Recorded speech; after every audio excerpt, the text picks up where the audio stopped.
right, guys, welcome back to the Funny Thing Is podcast. I'm your host, Nicole Birch, where every week I bring you someone who shares a life-changing event, the medicine they took to get better, and the funniest lesson they learned along the way.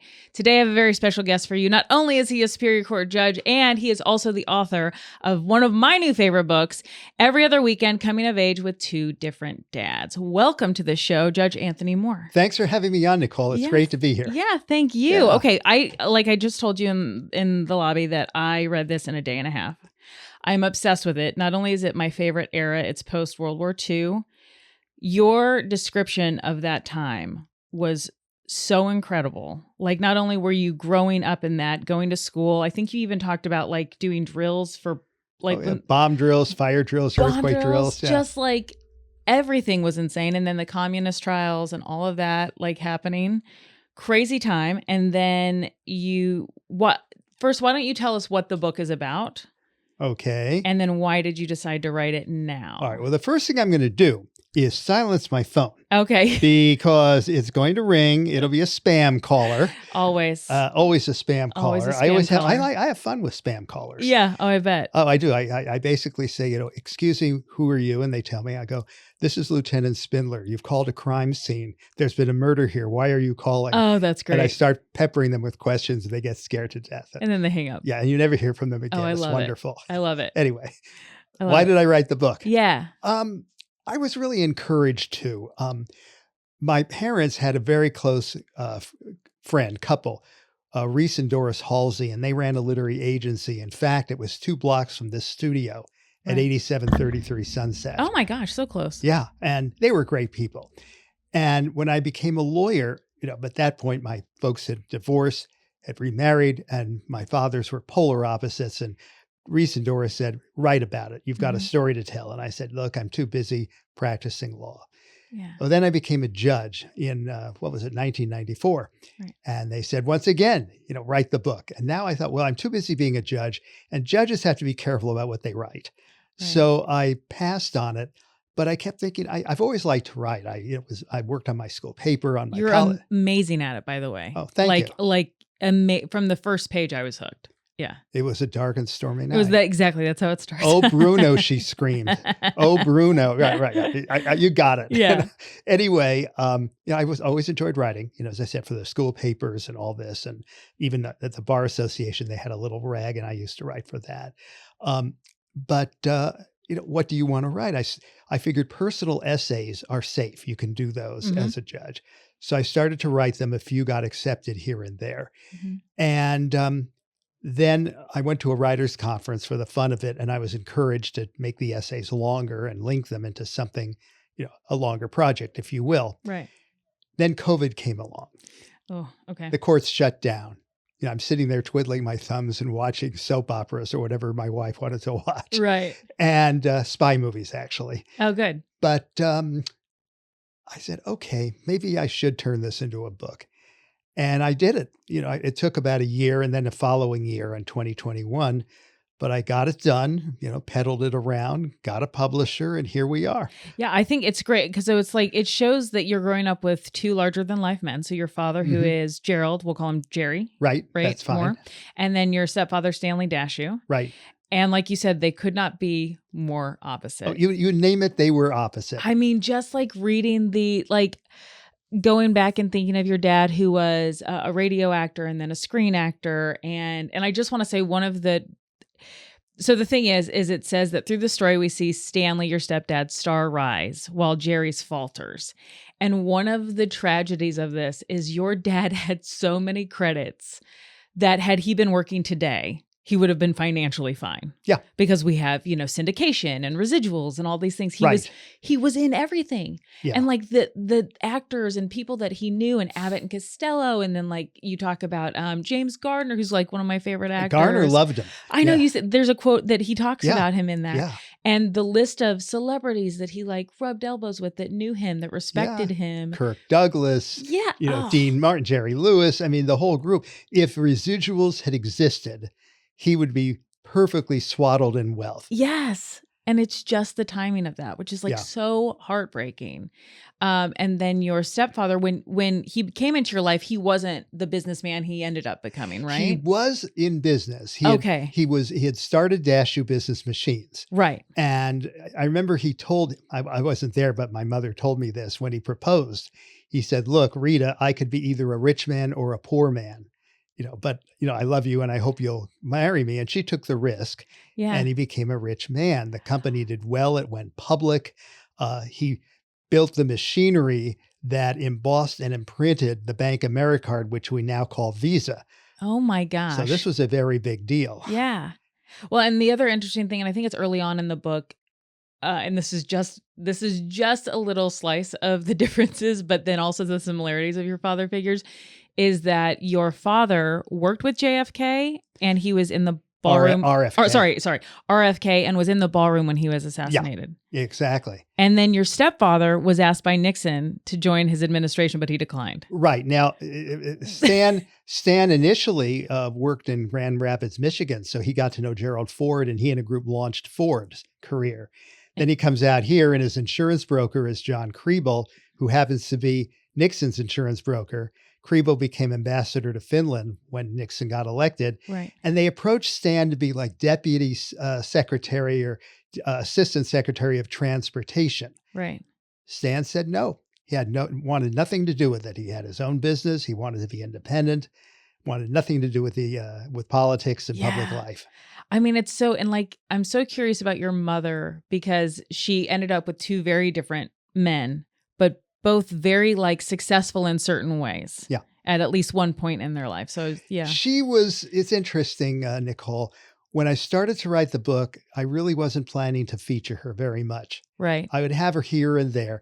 But the more I wrote, the more she kind of, Came alive. became alive and began to dominate a lot of the pages. Right. And I realized she was the unsung hero of the story. That's how I felt reading it. That's exactly how I felt. Yeah.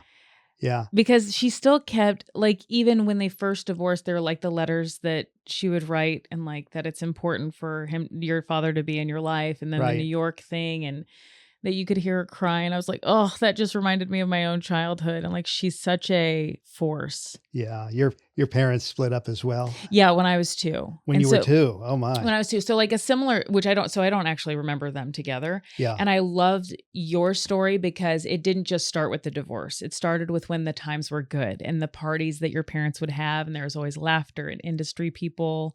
Yeah. I love that. So you could see kind of the turn after. It's interesting, Nicole. I wasn't sure how to begin the book. Yeah. And initially I wanted to start at the divorce and not spend, 80 pages writing about my happy childhood. Yeah. And then I decided I've got to begin to set a scene here.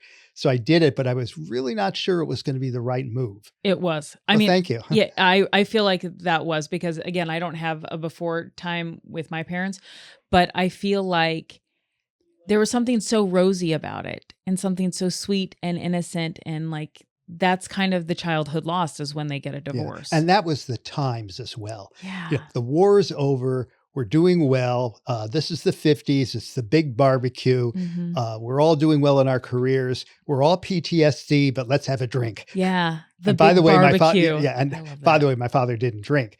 But, still. Yeah. And that kind of surprised me because I always thought, like, if you think about the Rat Pack and you think about you'd think that would be, especially in entertainment, I would have thought that would have been like a habit he had. People thought he did. Yeah. He told me that. He said one time he was sitting around with a few people, I guess in the media, and one of them said, "Jerry, you seem very, healthy and energetic with the way you booze. How do you do it?" And my dad said, "I don't drink." Because he seems so charismatic. He just had this, and he's so good looking. Yeah. Oh my goodness. He was catnip to women, I got to tell you. Oh my gosh. Yeah. And the more he attracted women, the shyer I got in school. Oh, that's so funny. Okay. So let's see. I want to make sure I get this. So it's post-World War II. I think we talked about a lot of that actually. And then you actually did your own debut on Half Pint Panel. Correct. Yeah. So did you ever want to get into acting? I mean, my father, as I wrote in the book, he calls me and says, "How would you like to go on television?" Right. I hadn't thought about this at all, but I thought, okay, it'd be great to be on television. I almost screwed the whole thing up. I think I wrote this into the book, but I'll Yeah. repeat it for you. I had asked him a few days before, I'm 5 years old, where do babies come from? Yes, I remember. Go. Okay. Yes, And tell the daddy story. plants the seed in mommy. Yeah. And so we get on the show, and Al Ganaway, who was a lovely man, I'm still very friendly with his son, Gary Oh. Ganaway, who's a producer. Love. And Gary is a prince of a person. Mhm. And Al said, Tony, what do you want to be when you grow up? And I said, I want to be a gardener. And Al says, why do you want to be a gardener? And of course, this is live television. Yeah. And my father's in the audience, and I go, and my father jumps up and goes, no! Oh, don't say it. And Al goes, oh, very nice. Tony, thanks so much. Judy, what about you? You did write that, and it was hilarious. Yeah, that was just out of the mouth of babes. I love it. Okay, so one of the questions I wanted to ask is, what was it like growing up in this era when divorce was so like not known, not a taboo? Well, I was very lucky because my folks handled it. If you can handle a divorce correctly, they more or less did. Right. I didn't hear custody battles in front of me. I never had to go to court and testify or do anything like that. Right. There were problems, which of course I found out later, really once I'm in my 50s and early 60s, and I found my mother's legal file. All the documents. And I went through and read all the letters and everything. I had never seen them before. But for me, divorce was, it was a tragedy. It was a trauma, which kind of wormed its way into my, into my persona, if you will. But nobody held it against me, to my knowledge. Nobody criticized me, to my knowledge. And no girl refused to go out with me, to my knowledge. Right. And I wanted some kids, of course, begin to act out and do very badly in school, which I moderately did in the 4th grade that first year. But by the time I got to 7th, 8th, 9th grade, I wanted to be the good kid and be with the right people. Right. And fortunately, I did connect with the well-behaved boys and girls. Right. And nobody held it against me. Nobody mentioned it to me. Nobody treated me differently. So I was fairly fortunate in that respect. Yeah. And Stan was very, very friendly with everybody. They loved him. My house became a social center, one of several. Okay. People would gather in the house because I was very close to the high school. And Stan would come in and talk and be friendly and all that. What's interesting, Nicole, and I didn't realize this until one of my friends mentioned it, with one exception, I don't think any of my friends met both fathers. That's on my list. Okay. Yeah, that's on my list. And I found that because I think because that happened with me, where I was like, all of my childhood friends, when I lived mostly with my mother, only met my mother. Yeah. And my dad lived in another state. So it's almost as if you would have stayed in New York, right? Yeah. And so nobody would have ever met that side of me. And there's something that I think it does to a child's psyche, which is like, does anybody know me fully? Right. Does anybody know all of me? Correct. And that's like a huge thing that you'll carry into your adulthood. That's correct. No one's going to really know all of you. Yeah. And, no girl I went out with met both of them. Really? Yeah. Now, don't forget, my dad died when I was a senior in college. I was going to ask, because you were very young. Yeah. Okay. But, in terms of people I, quote unquote, had dates with in college and certainly in high school, nobody met the two of them. Yeah. Nobody did. Yeah. And your stepfather lived like another 45 years after he your went. father He lived died. on till 2013. Oh, that's crazy. And that's the question I had. How long did your mom live? She lived until 1994 and died the day the governor appointed me to the court. No, that's another tragedy that Yeah. she didn't get to be part of that ceremony. She missed it by 12 hours. Was it expected that she was going to pass? No, it was a sudden heart attack. No. Yeah. Oh my gosh. I mean, I don't know which one would be worse, but I don't know either. I don't know either. I read that and I was like, wait, I don't know the story behind that. That's so sad. Yeah. I wrote a piece about it, which I have never submitted to publication. I keep thinking I will, but I haven't done it yet. Yeah. Because the timing of that is poetic and you know what I mean? Oh, yeah. Sad and okay. What would you say is the hardest chapter to write? The one called A Bowl of Jello. That was the one where Stan and I got into a rather... The wrestling? Okay, That's yeah. the one. That's the one that I assumed was probably going to be the hardest. Yeah. And I also think, let's talk about it, but then I also think it's interesting how you even question later, like, did I remember it the right way? Because he considered it a wrestling scuffle Yeah. and how we remember things as kids versus when we're adults and what our minds can Yeah. trick us in. But tell us about that Well, situation. again, I had been at some high school event, had a great time, come home feeling, good. Yeah. I don't, even ebullient maybe. I felt fine. It was a great Friday night. Yeah. And I think I ate a bowl of Jell-O, put it in the sink, go upstairs. The door to my folks' bedroom is open. We talk. We're chatting. And then out of the blue, Stan says, well, I'm a teacher too. And I kind of, what do you mean? You've got to go clean the kitchen. And I said, okay, it's kind of clean. There's, one bowl of Jell-O, which is in the sink, and he really got mad at me. And he said, you go down and clean up that kitchen. And I said, well, it is clean. It escalated so fast. Yeah, it was 0 to 60 in, 3 seconds. Yeah. It was frightful. It was frightful. Yeah. I'm pretty sure I remember it correctly and Stan does not. I would agree with that. Yeah. I feel like for kids, when it's something that traumatic, like it's very specific, and do you know what I mean? Where like adults can kind of justify their way through it. Yeah, it was very upsetting. I mean, Stan and I ended up with a wonderful relationship, but that always was in there. It was this little, thorn, this little thorn, thumbtack in the faux pile, if you will. Now your mom, I know she was like yelling in the middle of it. I don't remember her yelling. I'm sure she did. Yeah. I'm sure she did. Did she ever bring it up again? No. Just she had you guys go to dinner or something, we went to dinner, the three of us. Yeah. And she said, I think, you would like to say something to each other. Yeah. And he didn't really say anything. Stan couldn't really discuss. I mean, one similarity between the two of fathers was they really couldn't talk about some of these deep things. Feelings, yeah. My father, my mother had to, force him, just talk about the divorce and announce it. She had to force Stan to say something about the incident that night. Right. She was the one who would kind of, spur on the conversation, spur on the apology, spur on the discussion. Good for her. Yeah. Good for her. Yeah.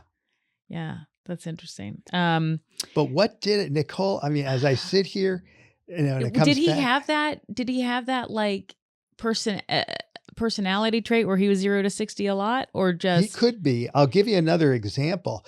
We were spending Christmas in Puerto Vallarta in Mexico in 1971. Okay. He brought the whole family down, and it was a lovely time. But the hotel was terrible. It was the Posada. You're in your 20s? I'm in law school. It was 71, so I'm 24. Okay. And the hotel was terrible. And the food was bad. The people were surly. It just wasn't a good place. And so the night before, Stan said, go down there, because I spoke some Spanish. He said, get the bill. Let's look at the bill tonight, not tomorrow morning when we're leaving for the airport. And the guy wouldn't give it to me. And he kept saying, it's not ready yet. So finally, and he kept claiming he didn't understand what I was saying. I kept saying, yo quiero la cuenta. Yeah, it's pretty easy. Yeah. Yeah. And he goes, oh, no entiendo, that kind of thing. So Stan comes in and he's kind of insists that we have the bill, and the guy's still putting me off and, all of that. And finally, Stan, out of the blue, reaches across the desk, grabs the attendant by the arm and says, you listen, listen to my son. You're, or something like that. And it was clear he was trying to hit him. Yeah. And the guy jumped back, and then he started yelling, never do that again. Never do that again, which he was right to say. Right. I was afraid they were going to call the police. Please. Oh my gosh. Yeah. So he had it in him. He had it in him. Yeah. He had it in him. But it was reserved for very few moments. Okay. And you never know what triggered it. That's a little scary. He also, he never was violent with my mother. Right. That was absolutely. And you not. made that clear. Yeah. But I remember a couple of times he would hug her and kiss her and say, I'm going to beat the hell out of you. Yeah. You said that in the book, and you were like, that just stuck with you. Like, it scared me. Yeah. It scared me. Yeah. As a child hearing that, of course. Yeah. I would never say that to my wife. No. No way. And how is that even close to a term of endearment? You also found, I don't know if it was a letter from Jerry to your stepmother. I don't know if it was a letter or a card, but it said, let's not take so long in the next life to find each other. Yeah, my dad, it was a photo, I believe, and he signed it and sent it to her, and that's what he said. Yeah.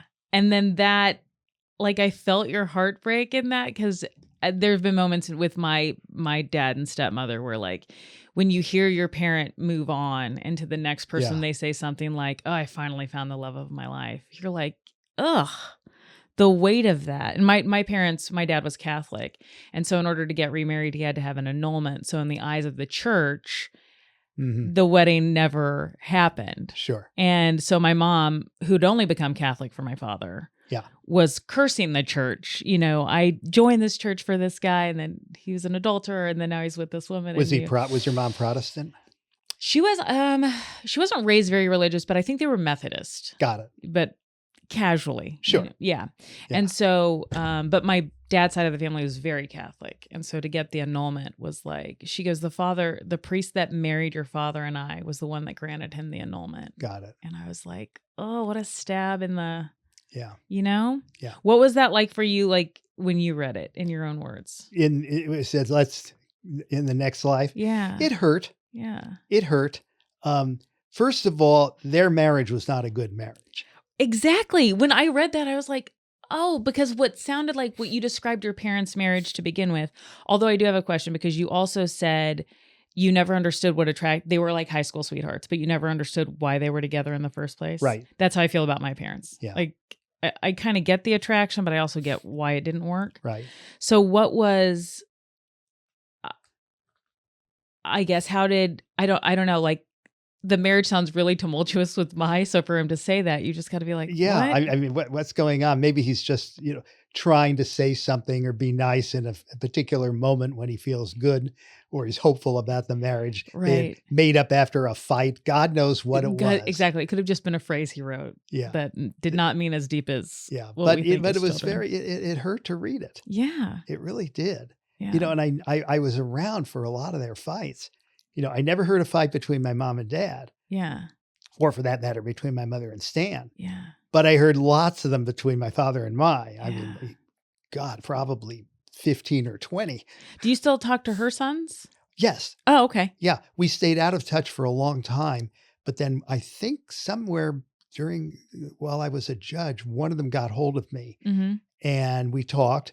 And then the other one, and we're friendly. We get I love together, that. and I visited Timmy. Is she still alive? No, my died in 79. It was a car accident. Oh no. Okay. But Tim lives in Hawaii, and he and his wife visited with us, and we visited with them over in Hawaii, Okay. and had a great time. Oh, I love that. Yeah. I love that. Yeah. The step siblings and I are close. Oh, that's great. Yeah. Oh, good. I love that. And then I have this is a harder question that I wrote, and I was like, how do I phrase this lightly? So I'm just going to say it. Do you ever feel like your dad's like career decline and like early passing, do you ever feel like that was a karma type thing? Did you ever feel that as a kid? No. No. No. Good. No. Because there are things that I've experienced where people are like, do you feel that was karma for your dad doing X, Y, and Z? And I was like, not really. No. Kind of like when your kids or when your parents get divorced, kids take the blame. I was like, I never took the blame. No, I didn't either. Yeah. Okay. I didn't either. Because when they say that, I was like, no, I thought my parents were crazy. Yeah. But I think my father's career troubles may have partly been due to the divorce. Very partly. Because divorce was frowned on back in 1956. Right. Frank Sinatra, I think, got a divorce, and there was somebody, and I can't remember who, I wrote in the book, who refused to play his records after that. Yeah. I mean, people really took it very seriously. Right. And so it's very possible that some producer or casting agent somewhere said, hey, he got a divorce, and we don't want to be involved. Yeah. That could happen. I think his career went badly because of career choices. He never should have accepted the TV series in Sweden. Really? Never. No. And is that where he met my? Yes, she Okay. was the script supervisor, what they called the script girl back then. And that's where they met. Okay. And it was the third season of a series that wasn't doing well. He was offered the lead in Wyatt Earp, and he turned it down. No. Yeah. Then Hugh O'Brien got the part. Oh, I don't know if I read that. Okay. And now that's what Doris Halsey told me, one of the literary agent who wanted me to write the book. And Doris knew the town pretty well, but she said, "Look, your father turned down Wyatt Earp to go to Sweden." When she told me Why that, did he I was do bowled that? over. Oh no. Yeah. Do you know why he did? He just didn't make good He decisions. That way. wanted to work in Europe to be the international man of mystery. Oh no. Yeah. Oh, it's his ego. Yeah. Oh. Okay. We talked. Gosh, we've already covered so much. By stuff the already. way, Yeah, by the please. way, it reverberated with a career choice I made. Oh my I've got gosh, a frog tell. in my throat. Sorry. That's okay. Somewhere around 2001 or 2002, one of my colleagues on the bench said, "Hey, the Hague, the International Court of Justice for the former Yugoslavia and for the other countries Right. was looking for a couple of judges to Okay. sit in The Hague. And I think it was for the Yugoslavian war, Right. I think. And he said, they might well take us. Let's apply. And I thought about it and I said, well, how long would this gig last? And it would be, 1 or 2 years. And it would mean retiring from the court. And then if I wanted, coming back to the court, but the governor would have to reappoint me. And I thought about this. I said, wait a minute. I'm going to be out of town for a year, 2 years. There may be a different governor. There's no guarantee I'm going to get reappointed. I'll be totally forgotten. And, I'll be out of luck. Right. And I turned it down. I said, no, I'm very happy where I am. I like being a judge here in LA. Right. I'm not doing this Right. for some momentary glory. Right. And I thought about my dad at that point. That's smart. Do you feel like that was the best decision? Oh, absolutely. Yeah. Absolutely. Yeah. Yeah. Because I think it had forethought where I think your dad's didn't. Do you know what I mean? Could be. Yeah. That's crazy. Yeah. Ooh. Let's see. Oh, so I have a child. I have a 5-year-old, and I'm raising her with her. I'm co-parenting with her dad. We're not together. And that is obviously something I never wanted to do because of how I was brought up. And of course, my therapist says you create what you fear most. So here we are doing this. But we have a child psychologist who specializes in custody cases. And so I just had an appointment. We could have used a child psychologist back in 56. She brought up so much stuff about what people used to do. And my parents' divorce was in the mid 80s. So, and even then, my parents were the only ones even today that have ever been divorced in their whole family in both lines. So with that, she's like, here's some things that you should know. She goes, you want to make sure, obviously, you never talk bad about the other parent. Right. I feel like your parents kind of did a pretty good job about that. They did a good job right? about that. Yes. That's huge. That's the number one. The number two is that access. They need to be able to have access to the other parent. Right. Which now we have FaceTime. Like she FaceTimes her dad every night. That's a huge thing versus, I think when you were in New York, you got 2 letters because they didn't have the resources back then. Right. And telephone calls were expensive. Yeah. Oh, that's right. I didn't even think about the long distance aspect. Yeah. I mean, we spoke for a couple of times. Yeah. I would write a letter and say, okay, we're going to talk on the phone, but I'm only going to speak for 3 minutes. Yeah. No. And my dad, it was still, you'd have to pay long distance in the 80s because we didn't have cell phones. That's so right. yeah. That's yeah. right. So yeah. And it was maybe once a week we'd get a call. And if we missed the call, you'd have to be home for the call. There were no cell phones. And so that's a new huge thing that they've discovered is access to the other parent is big. Sure. And then comfortability. And I go, what do you mean? And she goes, this is the bonus. You don't have to do this. Obviously, if there's contempt between the couple, we don't want them to do this. But if you allow, I allow her dad into my home or we have pizza together on certain nights, or I'm allowed over to his place to see her new room. Like she goes, if you allow each other in each other's spaces, that opens a kid to feel more familiar. And she goes, that's a new thing that we're learning. And so with you, it was so fascinating that nobody was allowed in the other person's house. No. Like your dad was not allowed in your mom and Stan's house. Right. And vice versa. He came in once. He and Mike came in once. Tell the story, please. Well, that's because he was having this affair with Miriam. Yes. And Miriam was a handful. She was.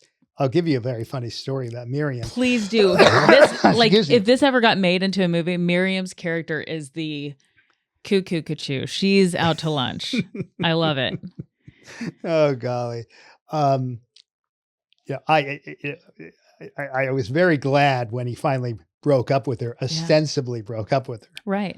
And the way it happened was I recorded a phone. She was calling me when my father was getting back with and she was saying, I love your Jerry. I love my Jerry and he loves me. And I've got a bottle of pills here that'll kill a horse and I'm going to take them if I don't get my Jerry back. And calling his son to say this is so So Yeah, awful. that's in the book. Yeah, it's great. It's a great story. But what I didn't put in the book, I actually wrote an essay about this, which is in print, Okay. but I left the coda out because it didn't fit with the pacing of the book. Okay. But what happened was we fast forward to 2014. Okay. I'm at my gym and there's a woman at the gym that I'm becoming friendly with. Now, I'm not going out with her and she's not going out with me, but we're friendly. Right. And we finally sit down to dinner one night and we're chatting. And Jan says, you know, was your father an actor? I said, yeah. He goes, my aunt knew him. I said, who's your aunt? Miriam. Oh my gosh. Oh my God. And then I look at Jan and was, yeah, Jan has her body. Jan, you know, in a rough way, looks like Miriam. Right. Of course they're related. Oh no. And then, you know, I said, okay, you know, where's Miriam? Miriam had died 3 months earlier. Okay. So, you know, sorry about that, but at least I don't have to see her See her, again. yeah, yeah. But I did run into Miriam's son. He called me and said, you know, we have a few things we'd like to give back to you. And one of them was a portrait of my father, and it's dated 1967. Now, the whole incident that I write about with them coming into my house to hear the tape Right. was 1963. And that's when I thought the affair was over. No. They went to ground, Nicole. They kept going. My mind is blown right now. Yeah. Yeah. Because I thought that's when it would have ended too. It didn't end. Oh no. It did not end your until my dad died. Oh my gosh. Yeah, because he died in 68? 68. Tony, you were blowing my mind right now. That is, oh my gosh. I Oh, keep wondering if I Miriam. should have thrown that in the book, but I didn't. But it's in the Rappahannock Review. If anybody wants to, There you go. I'm it's going to there. read it now. Yeah. Oh my It's, gosh. the title is Three Broken Hearts, and it's there in the Rappahannock Review. Oh, I will definitely. Check that out, please, because it's read the book first and then check that out. Okay, so do you have any advice for parents that are going through divorce on how to handle their children? Get the kid into therapy. Yeah, I don't care if the kid is as well, you know, as normal and happy as Beaver.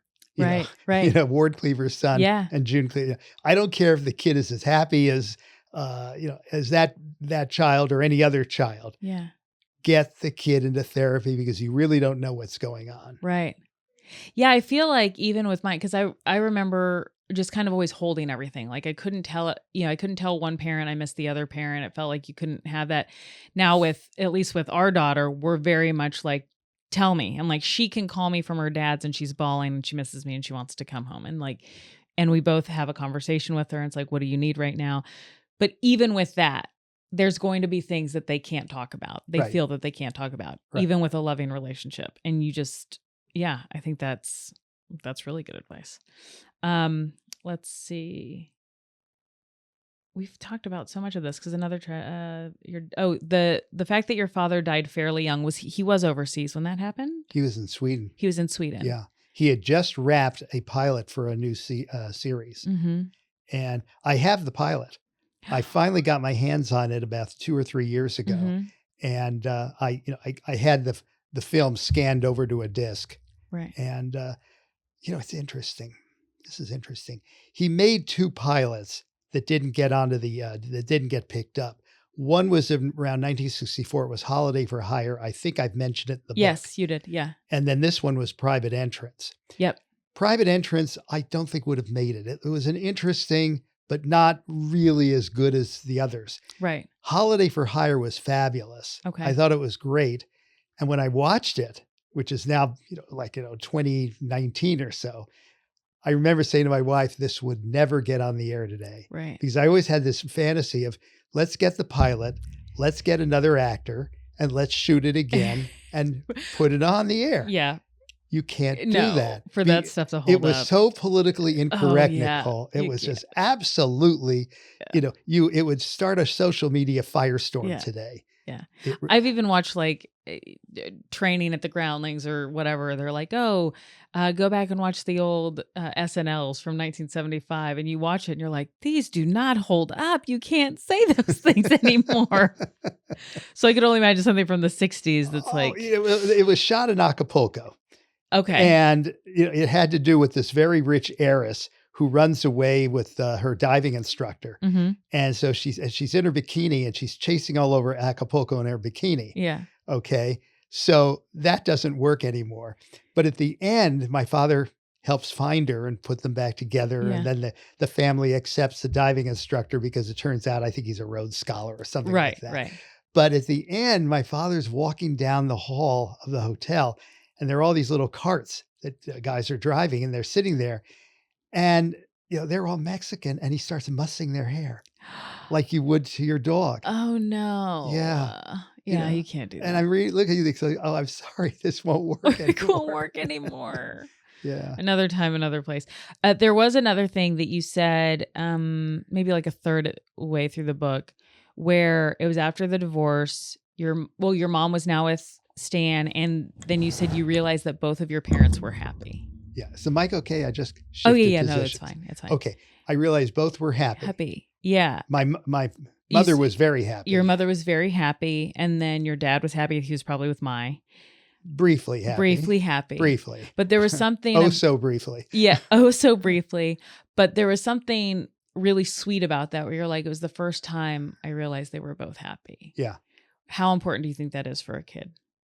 I think it's quite important. Yeah. For both the parents to be happy. Yeah. Yeah. When you've got happy parents, the chances for a happy kid go up. Yeah. I think people forget that. And sometimes it's lopsided. There's like one parent that's happy and yeah. Yeah. Let's see. Okay, now here we go. Ready? Becoming a judge.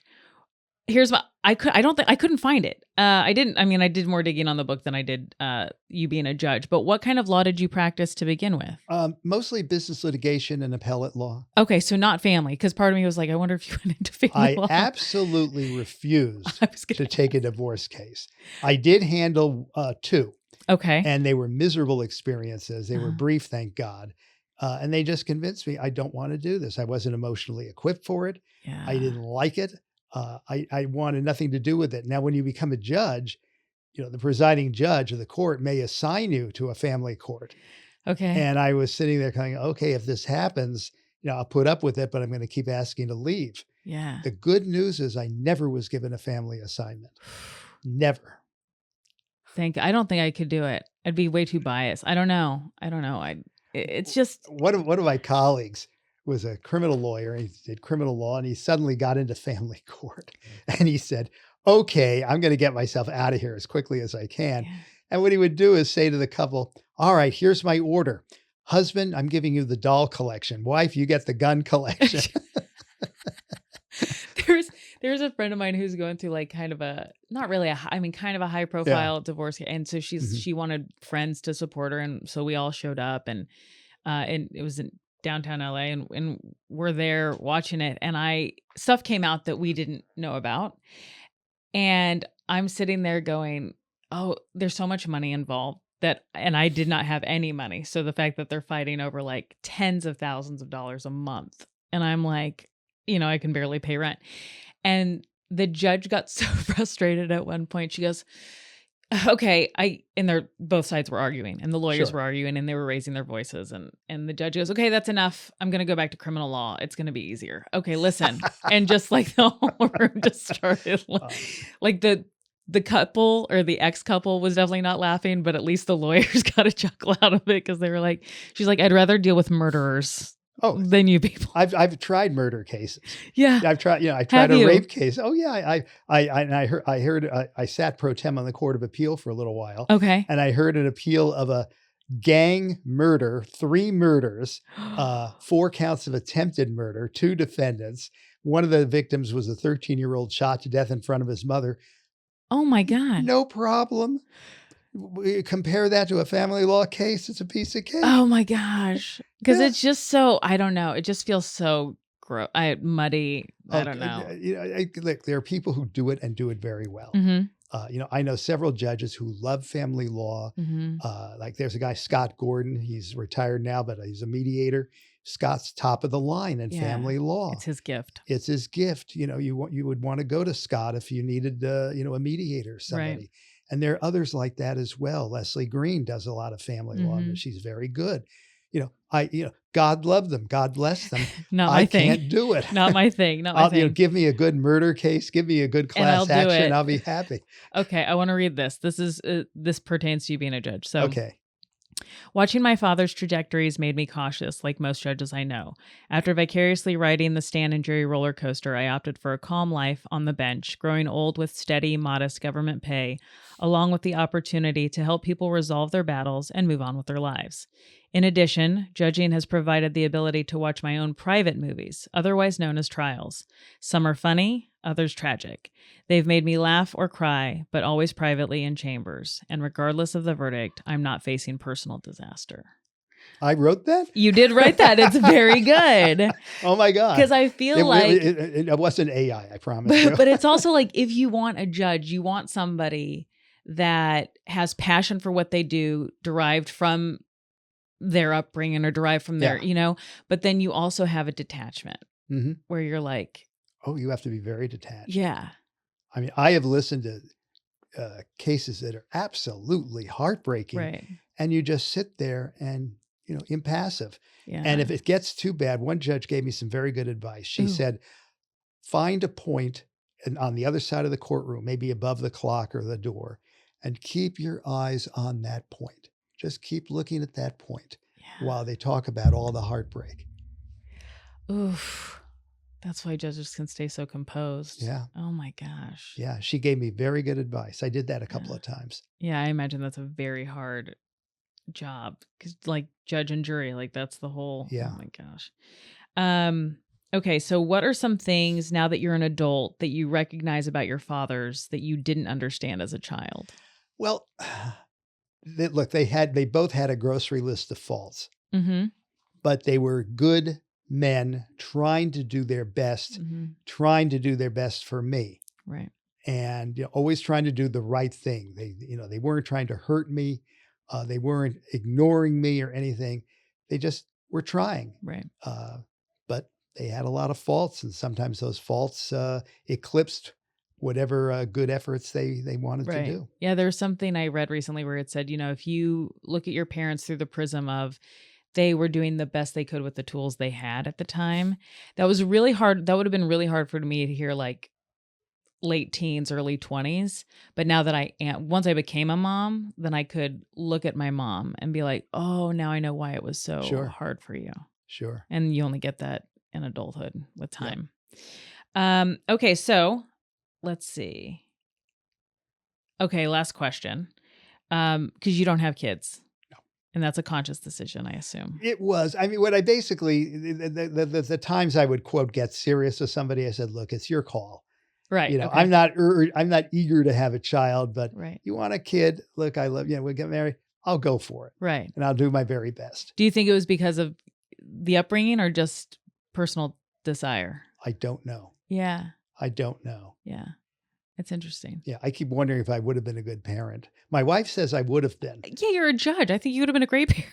Well, judging, judging is great for parenting. It gives you time to be with the child. Yeah. You're not working until 11 o'clock at night. Okay. Women as judges really do well because they get their quality time with the kid. Oh, okay. They leave at 4:30 or 5 o'clock at the latest. Right. If you need to take work home, you take it home, but you're there with the child. Yeah. You're there for the soccer games and the school play and all of that. Oh, that's right. I didn't even think about the schedule. Yeah. I was thinking more of the discernment. I was feeling more like in any parenting decision. And the father could say, look, I'm recessing court. My kid's in the school play. I'm going to watch him. Yeah. Or he's playing Little League today. I'm going to go watch him. Yeah. And who's going to stop you? You're the judge. Yeah. Yeah. I like that. You don't have a boss except the voters. Yeah. I like that. But I also think that you like raising a child would be good at like, I don't know, seeing both sides of any situation. Well, that's funny you should say that because I've always felt if you are a child going through a divorce and then the parents remarry and now you're in two different families. Right.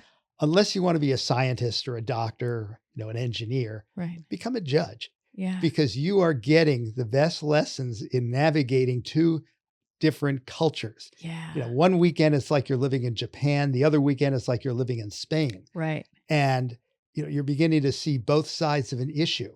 Right. And that's what a lawyer should do. And that's definitely what a judge has to do. Right. you see both sides of an issue because you're looking at two different households. Right. Well, I will definitely tell my daughter she needs to be a judge. Make Yeah, your I would daughter, love it. yeah, unless she becomes a NASA rocket scientist. Or Yeah, something no, like no, no. If anything, right now she's like into tap dancing, so who knows? that. Okay. But judge, We yes. do have judges who are very good tap dancers. Oh, good. We have one judge who was literally going to be a professional, I think, ballerina. Okay. But she was very tall, and she went back to New York to audition with whatever major ballet company is back there. Uh-huh. And they said, "You are a superb dancer. You are everything we want, but what man can lift you?" Oh, she couldn't get a pas de deux partner. Oh, yeah. And so she ended up becoming a chorus dancer in Vegas, Okay. and then came out and became a Lawyer. And she's on the bench now and doing a great job. I love that. Yeah. Life just kind of navigates its way for you. Exactly. I love that. Is there anything else that you want to share? Oh, golly. Get the book, read it. It's Yep. available on Amazon, IndieBound, Barnes & Noble, Thrift Books. Get it. Again, you guys have to get it. I read it in a day and a half. It's absolutely brilliant. And it's not only helping me, if you are a child of divorce, it helped me as a child of divorce. It's also helping me as a parent that's going through custody situations. But also, it's just a really good book in the sense of it's like post-World War II. It also talks to you about what Hollywood was like back then. You talk about the Sportsman's Lodge, Pally High, like how I didn't even remember kids could leave at lunch. And like you said that they'd go surfing and then come back before the bell rang. At Pally High, may it rest in peace. I know. My girlfriend's kids Oh, went it's there. upsetting as all hell. It's so sad. I know. I had friends at Pally. We debated over at Pally. Yeah. They were great kids. So and- my friend, her daughters were going to Pally High, but she went to Beverly Hills High, just like you did. Okay. So like hearing about all these spots, and then when your parents first divorced, I think, but your father's mother was still living with you guys. that was a little bizarre, wasn't it? That's a little interesting. Yeah, I mean, And I was like, is this the air? Is this what happened? And then you were like, no, this was weird. It was This is- totally weird. Yeah. And what's even weirder is once I'm in law school, my grandmother, my father's mother, really never got over the death of her child, yeah. which is understandable. Oh, of course. And grandma really was she lost it. And she's all alone in the world. Yeah. She needed a conservator. I'm in law school, so I really can't do it. Right. My mother became her conservator. Conservator? Oh my gosh. Yeah. But I bet your mom was great at it, though. She was wonderful at Yeah. She just seems like a Yeah. amazing But here woman. she's the conservator of the mother of the man who jilted my mother. It's so great. Go figure. But even how you put some of the addresses in there of like where your grandmother lived and then where your mom and you lived and all that stuff. And it's like also because I live in West Hollywood. So it's all like right there Sure. on Hollywood Boulevard. Yeah. And now I'm like, I want to walk past these places and see it. You know what I mean? I Yeah. just like have such nostalgia for that era in general. So again, you guys have to read the book. It's absolutely fantastic. And you said Amazon, you listed a bunch. Oh, yeah. Yeah. Okay. And I've got a website. You can go there and find it What's too. what's the website? www.anthonyjmohr.com. Yes. So go check out his book. Thank you so much for being here. Well, thank you. It's been an absolute pleasure. Oh, good. Thanks, Thank you. Nicole. I love this. If whatever else you write, I want to read it. We'll have you back on. I'll keep you posted. Okay, great. All right. All right, guys. Thank you so much. We will see you again next week on At The Funny Thing Is. You can follow us at The Funny Thing Is on anything, or you can follow me at Nicole Birch Comedy. We'll see you again next time. Bye-bye.